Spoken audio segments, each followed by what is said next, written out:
Што да коментирам за господинот Мицковски? Значи, го следев вчера целиот настан.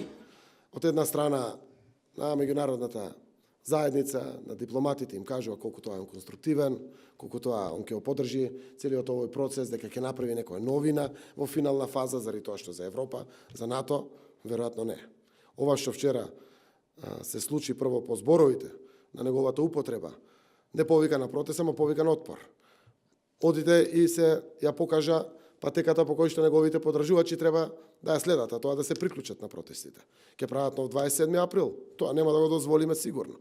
Што и да прават? Тие нанесуваат само штета на Македонија.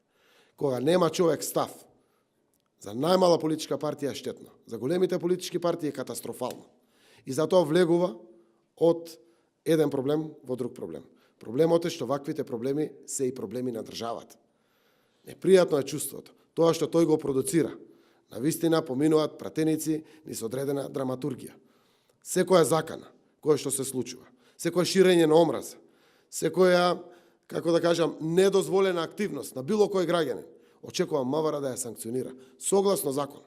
Заради тоа што поминуваат тие луѓе кои што веруваат во иднината на Македонија на овој начин, преку договорот од Преспа, тие и нивните семејства поминуваат низ пекол. Тоа е продуцирано од господинот Мицковски и неговата политичка партија. Не само што не и помага на Македонија, вградува катастрофални последици, кои што оставаат трага и понатаму во нашето општество.